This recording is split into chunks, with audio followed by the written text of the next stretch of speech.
حلقوں سے، پاکستان کے اسٹیک ہولڈر سے، سپریم کورٹ سے، عدلیہ سے، اس ملک کے اداروں سے کہ پاکستان اس وقت استحکام کے لیے بلک رہا ہے۔ پاکستان کی جو آبادی ہے 24 کروڑ کا ملک ہے، لوگوں کے پاس 2 وقت کی روٹی کھانے کو نہیں ہے۔ ہم دن بدن، ابھی آپ نے دیکھا سٹاک ایکسچینج بھی کریش کر گئی، دن بدن ہم تنزلی کا شکار ہیں۔ تو اس ملک کے مسائل کا حل صرف ایک ہی ہے، اڈیالہ جیل میں ہے۔ ہم سارے اپنی اپنی ایگو اور انا کو کافی تسکین پہنچ چکی ہوئی ہے، کافی ماشاءاللہ سے 2 سال سے قوم کو ہم سب کو رگڑا لگ چکا ہے۔ تو اب میری اپیل ہے کہ ڈائیلاگ کریں اس ملک کے لیے۔ جو دیر پا ایک سلوشن ہے وہ ہے رول آف لا، اور آئین کی بالادستی، اور آئین کے اندر رہتے ہوئے ہر ایک کا آئینی رول، اس کے مطابق مل بیٹھ کے ملک کو چلائیں۔ اور جتنا ہم خان صاحب کو جانتے ہیں، میں ہر اپنی میڈیا ٹاک میں یہ بات کرتی ہوں کہ پاکستان کی خاطر وہ پاکستان کے لیے صرف ایک ہی مطالبہ ہے کہ جو ان کا مینڈیٹ ہے، جو عوام کا مینڈیٹ ہے، اس کو رسپیکٹ کریں اور سارے بیٹھ کے آگے بڑھیں۔ انشاءاللہ تعالی آپ انہیں مثبت ہی پائیں گے، کیونکہ ان کا ایک ہی جو نظریہ ہے وہ یہ ہے کہ پاکستان کو بہتری کیسے دی جائے، پاکستان کے اندر حقیقی آزادی کیسے لائی جائے، رول آف لا کو کیسے انشور کیا جائے۔ اور جہاں تک بات ہے استحکام، تو ہم سب کو پتہ ہے یہاں پہ بچہ اور بیوقوف کوئی بھی نہیں ہے کہ استحکام کے لیے جو پہلی ریکوائرمنٹ ہے اس کو پورا کرنے کے لیے ہمیں، اگر اس ملک میں جمہوریت ہے تو جمہور کی آواز کو سننا پڑے گا، نہ کہ ہم اس کو مزید شدت سے بند کریں۔ نہ کہ یہ کوئی سلوشن نہیں ہے کہ پارٹی پہ پابندی لگا دیں۔ پابندی لگائیں گے تو عوام کی سپورٹ تو وہیں کی وہیں موجود ہے، وہ تو کسی اور، وہ تو مریم نواز، شہباز، زرداری کے پاس نہیں چلی جانی، بلکہ مزید آپ عوام کی ایگو کو ہرٹ کر رہے ہیں، مزید ان کے غم اور غصے کو چیلنج کر کر کے یہاں تک حالات پہنچے ہیں کہ اس وقت عوام ایک طرف کھڑی ہے، پی ٹی آئی سائیڈ پہ ہے۔ آپ نے تمام اس ملک کے جو سٹیک ہولڈرز ہیں ورسز پبلک کر دیا ہے۔ تو یہ کوئی عقل مندی والی دانش مندانہ بات نہیں ہے۔ آخر میں یہ اپیل ہے کہ کلیکٹیو وزڈم کی اپروچ کو جانیں، سمجھیں۔ کوئی کسی قسم کی پابندیاں، کسی قسم کی فسطائیت جو کلیکٹیو وزڈم ہے اس کو بدل نہیں سکتی۔ اور جو عوام، جو باشعور عوام، اور اب تو جو حالات لوگوں کو فیس کرنے پڑے ہیں اس میں سارے ہی باشعور ہو چکے ہوئے ہیں، تو ان کو بار بار چیلنج کرنا، اس کی تضحیق کرنا اور اس کو سنب کرنا ڈنڈے کے زور پہ، جیسے کہ وہ ماشاءاللہ سے مہارانی اٹھتی ہیں، وہ صرف یہ کہتی جن پہ پابندی لگا دو، ان کو مار دو، اور عوام کو سمجھانے کی کوشش کیا ٹک ٹاک کے تھرو کی جاتی ہے کہ جی وہ ملک کے لیے خطرہ ہے، اس لیے مجھے آپ نے ووٹ نہیں بھی دیا، میری 17 سیٹیں بھی ہیں تو ہمیں قبول کر لو۔ یہ تماشے ہیں، یہ تماشے بند کریں۔ پاکستان ان نوٹنکی بازوں نے انٹرنیشنل ایک جو کمیونٹی ہے اس کے آگے ہمارا تماشا ہر روز بنتا ہے، یہ تماشا بند کریں، اور اصل تماشا جو اس ملک کے اندر بھوک کا ناچ ہے، جو بجلی کے بل نہ دینے کے اوپر خودکشیاں، ان کو سمجھیں، اور ان کو سمجھنے کے لیے ایک درد مند دل، اور اللہ سے ہم پوری قوم دعا کریں کہ اللہ ان کو وہ آنکھ دے جو ان کو دکھائے کہ پاکستان کے اندر جو فیملی، پوری فیملی 24 گھنٹے کام کر رہی ہے، وہ 2 وقت کی روٹی کھانے سے قاصر ہے۔ کیوں؟ اس کیوں کا حل ڈھونڈیں، جواب ڈھونڈیں۔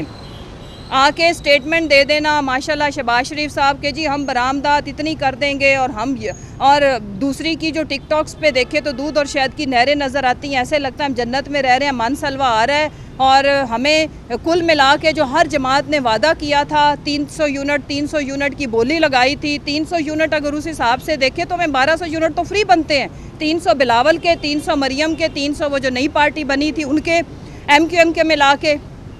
تو یہ لفاظی، یہ ڈرامے، یہ تماشے اس ملک کے مسائل کو حل نہیں کر سکتے۔ حل کے لیے درکار ہے کھلا دل، کھلی سوچ، اور ایک ایسی آنکھ جو اس ملک کے حقیقی مسائل کو دیکھ سکے، اور ایک ایسا درد مند دل جو سمجھے کہ اس ملک کے لیے مسائل کو حل کرنے کے لیے ایگو کو سائیڈ پہ کریں گے تو مسائل حل ہو جائیں گے۔ اور حل ایک ہی ہے کہ وہ جو قیدی نمبر 804 ہے جس کو عوام نے مینڈیٹ دیا ہے، عوام کی مینڈیٹ کا احترام کریں اور ان سے بات کریں، انشاءاللہ سارے مسئلے حل ہو جائیں گے، اور عوام جس دلدل میں جس میں ہم نے انہیں دھکیل دیا ہے وہ اس سے نکل آئے گی۔ بہت شکریہ۔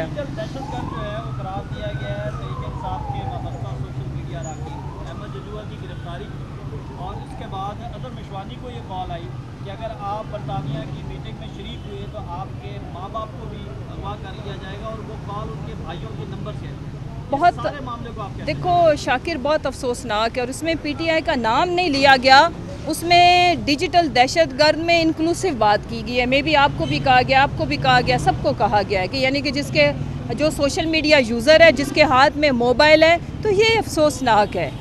اور میں یہ پہلے بھی اپیل کر رہی تھی، میں پھر کرتی ہوں کہ ان تمام چیزوں سے مسائل کا حل نہیں نکلنا. جو عوام کی مخالفت ہے آپ کے اگینسٹ، یا غم ہے، غصہ ہے، اور یہ جو پولیٹیکل جماعتیں مسلط کی گئی ان کے خلاف جو نفرت ہے، وہ محبت میں نہیں بدل جانی. کسی کو ڈیجیٹل دہشت گرد کہنے سے چیزیں جو گراؤنڈ ریالٹی ہے وہ اسی طرح رہنی ہے. اور یہ بھی افسوسناک ہے کہ جس طرح سے دھمکیاں دی جا رہی ہیں. میں اظہر ماشوانی کی فیملی کو بہت عرصے سے 15-20 سال سے جانتی ہوں. ان کی والدہ کو پہلے بھی جب ان کے بچے کو اغوا کیا گیا تھا تو انہیں فالج کا اٹیک ہو چکا ہے. جا کے میڈیا سے میری اپیل ہے، جا کے دیکھیں ان کے حالات.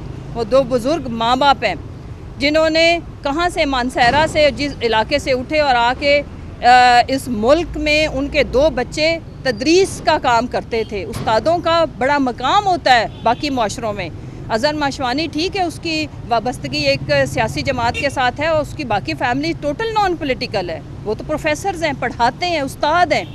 تو ایک استاد کی عزت کا خیال کریں، ان 2 بزرگ ماں باپ کی آنسوؤں کا خیال کریں. اور میرا خیال ہے کہ اب تو وہ ایکٹیو بھی نہیں ہے. تو میری رحم کی اپیل ہے، میں تو اس کے سے آگے کچھ نہیں کہہ سکتی کہ خدا را اس خاندان کے اوپر رحم کریں، اور باقی خاندانوں کے اوپر. اسپیشلی میں وکاس کے بارے میں بالکل بات کرنا چاہوں گی. وکاس ہماری جو میڈیا ٹیم ہے، چونکہ میں خود بھی پارٹی کے عہدوں پہ بھی رہی ہوں، میرے پاس انفارمیشن منسٹری بھی تھی، جو سب سے بے ضرر، اور میرے ان لفظوں کا معنی مجھے پتہ ہے میں کیا کہہ رہی ہوں، اس نے کبھی بھی کوئی کنٹروورسی والی نہ ٹویٹ کی، نہ سٹیٹمنٹ دی، نہ کسی ادارے کے اوپر سوال ہی نہیں پیدا ہوتا. کسی کے پاس کوئی ایک ثبوت ہے تو وہ لا کے دے دے. اور وہ بالکل ایک پڑھا لکھا، شریف النفس، معصوم انسان جس نے کبھی کسی پتے کا بھی نقصان نہیں کیا.